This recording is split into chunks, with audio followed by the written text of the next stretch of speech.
In 1952, Malcolm X stepped out of prison, not just a free man, but a new man. The world he entered was changing, slowly, painfully, but still changing. Black voices were rising, and Malcolm, he didn't just want to be heard. He wanted to shake the ground. He moved to Detroit, where the Nation of Islam welcomed him with open arms. There he met Elijah Muhammad, not just a leader, but a symbol. To Malcolm, he was a father figure, a spiritual anchor, a guide. He studied harder, spoke softer, listened more. Then he was sent to Chicago to train, to learn the ways of the nation. He didn't sit back. He absorbed everything: how to speak, how to teach, how to lead. Soon he was assigned to Temple No. 7 in Harlem, New York, the heart of Black America. A city alive with sound and struggle, music in the streets, marches in the parks, whispers of revolution. And Malcolm? He took the microphone. He didn't ask for attention. He commanded it. Tall, sharp-suited, eyes piercing, words like fire, controlled but burning. He didn't preach hatred. He preached truth. He spoke about pride, about dignity, about cleaning yourself up and standing up straight. He told black men to stop drinking, to stop chasing false dreams, to look in the mirror and see kings, not criminals. He told black women they were queens, worthy of respect, worthy of protection. People listened, not just because of what he said, but how he said it. There was rhythm in his words, power in his pauses, truth in his silence. He was unlike anyone they'd heard before, and the crowds grew, from small gatherings in store basements, to packed halls, to overflowing streets. Newspapers took notice. Cameras showed up. White America began to whisper his name, some with curiosity, some with fear. But Malcolm wasn't speaking to them. He was speaking to his people. He spoke about the sickness of racism, the disease of oppression. He called it like it was. America had a problem, and covering it up with smiles and slogans wasn't going to fix it. The Nation of Islam grew, fast, from a few thousand followers to tens of thousands, and Malcolm X was its loudest voice. He opened new temples, debated college professors, sat on radio shows, spoke with fire, with facts. He called out injustice, wherever it lived, police brutality, unequal housing, fake promises from politicians. He became a symbol of strength, of discipline, of fearlessness. But not everyone was happy. The FBI started watching, tapping phones, following him, watching his every move. Even within the nation, tension grew. Some feared he was getting too big, too loud, too powerful. But Malcolm kept going, because for the first time, black youth had a hero who looked like them, who talked like them, who walked through fire and came out standing. He told them they weren't the problem, they were the solution. And when he spoke, it felt like thunder. It felt like hope. He didn't speak to impress. He spoke to awaken. In Harlem, he became more than a minister. He became a movement. Barbershops echoed his words. Street corners became classrooms. Boys who once skipped school now memorized his speeches. He was a mirror, and through him, people saw their worth. He told them their history didn't begin with slavery. It began with empires, with wisdom, with strength. And he reminded them that no one would hand them freedom. They'd have to claim it. He spoke about self-respect, about unity, about discipline. His message was clear. Don't beg for a seat at the table. Build your own table. Don't wait for change. Be the change. He challenged the mainstream civil rights movement, said that turning the other cheek wasn't strength, it was surrender. He believed in defense, not violence, but defense of the body, of the mind, of the spirit. And while others sang about dreams, Malcolm warned about nightmares. He said, if you're not careful, the newspapers will have you hating the people who are being oppressed and loving the people who are doing the oppressing. He refused to be polite to oppression. He refused to be silent. His honesty made him a lightning rod. Some called him extreme, some called him dangerous. But to many, he was the voice they had waited for, the voice that said, "You are not wrong, you are not less, you are not alone." And as the crowds grew, so did the questions. What would Malcolm do next? Where was all this energy leading? One thing was clear. He was no longer just preaching, he was building a storm.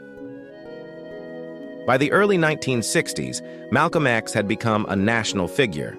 His face appeared in newspapers, his voice echoed across radio waves. His name stirred both fear and admiration. To many, he was a revolutionary. To others, a threat. But one thing was certain. He could not be ignored. Inside the Nation of Islam, Malcolm was their most powerful minister.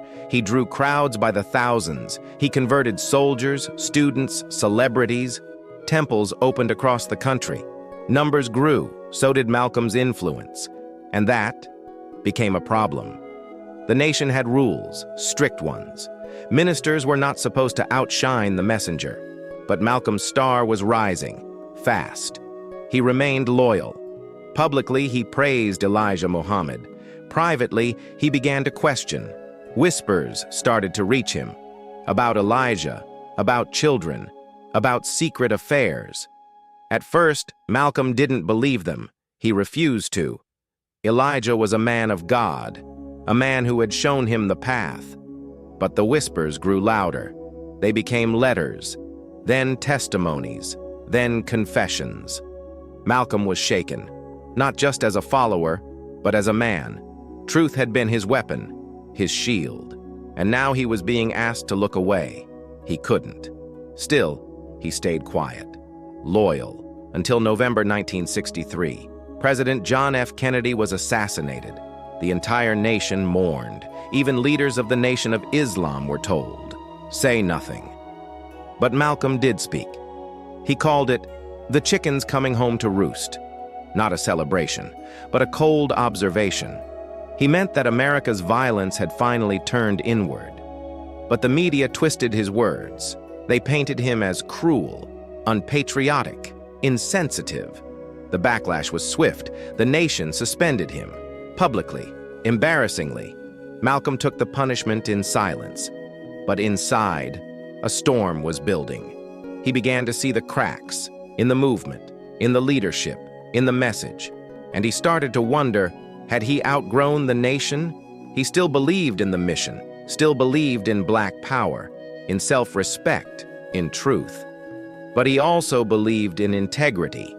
And the more he saw, the less he could stay silent. The tension grew. Security around him changed. His invitations to speak were reduced. Familiar faces looked the other way. He began to walk alone. For the first time in over a decade, Malcolm X stood at a crossroads.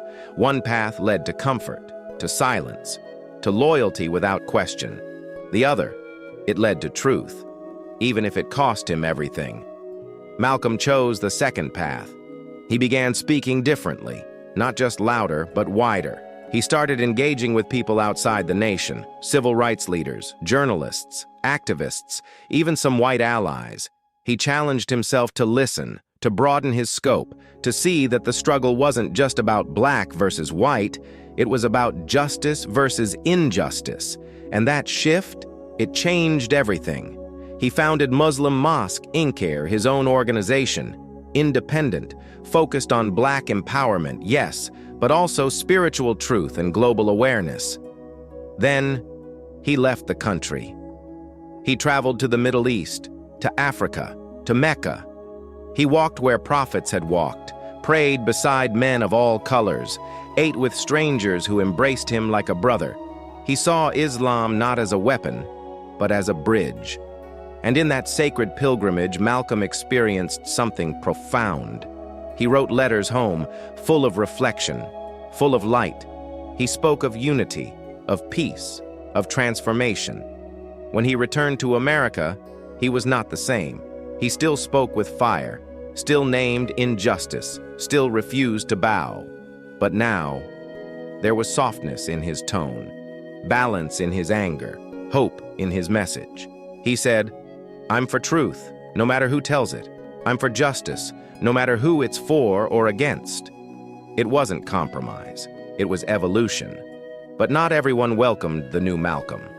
Old enemies now had new reasons to fear him. He was smarter, more strategic, and most dangerous of all, free. The death threats came quickly. The surveillance increased. He knew he was being watched. He knew the risks. But still, he walked forward. He gave interviews, spoke at universities, met with African leaders, spoke of global Black unity. He was building something new, something bigger than any one group, a movement of minds, a chorus of truth. And as the walls closed in, Malcolm X refused to be silent. Not for fear, not for comfort, not for safety. Because once you taste truth, you can never go back to lies.